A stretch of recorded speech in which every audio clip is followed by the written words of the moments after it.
Ahoy there, my name's Car. I'm one of the deck crew of James Craig, and this is an instructional video on how to set the sails in its gear or unfurl the sails and then tying a gasket coil. So I am up here on the upper topsail.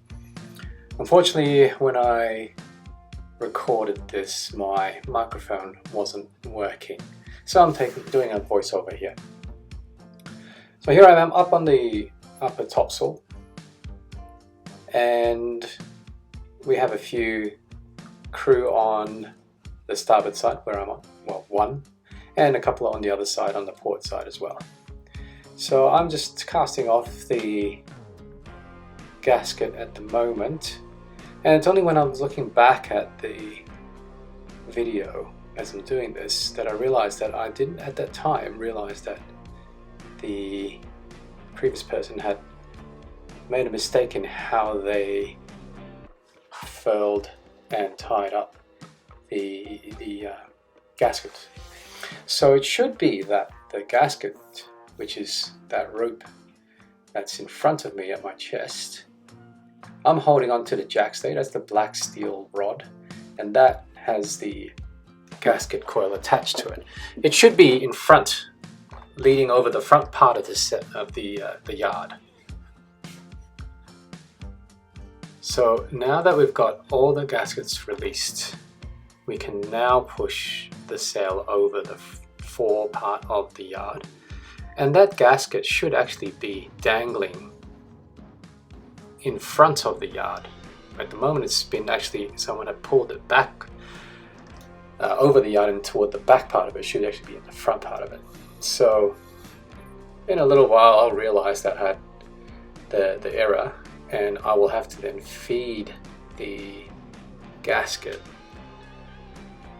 back under the jackstay and behind the sail, or between the sail and the yard.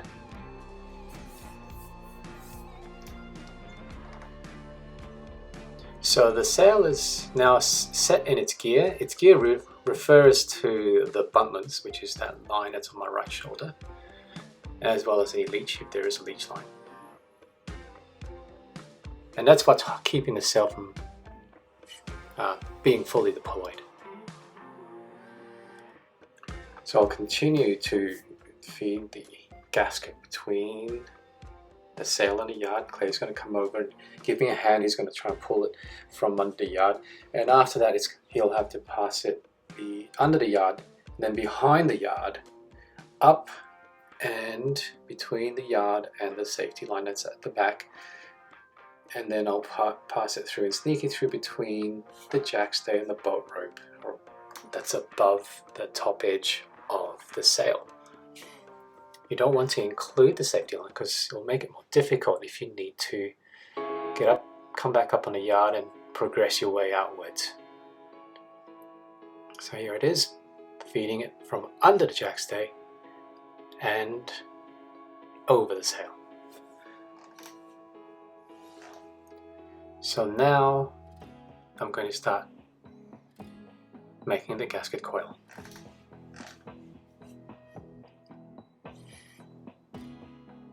So I make a coil about the size of my forearm there. I prefer to have it so that the tail ends up at 6 o'clock. Give myself a little extra slack so I can put 2 round turns around its waist or neck. I kind of think of the top of the loops like they're a head, and I'm making a necktie. So 2 around the neck,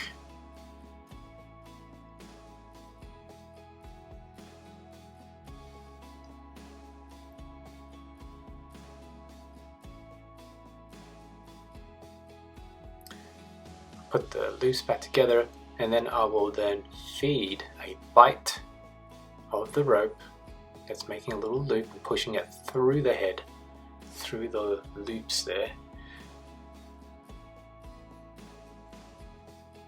and then that loops over the head.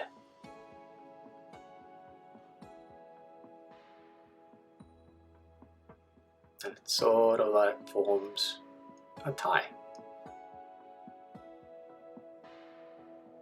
I'll push it away to tighten it up. You aim to have it sit right up at the top of the sail, as close as possible. That way, if you have it tied up at 1/3, 2/3, it will be able to hang vertically like this. It looks a lot prettier this way. It will be limited by the jackstay from being able to flop around too much, and by being tied up like this, it would be subjected to less loads and perhaps less chance of it coming undone.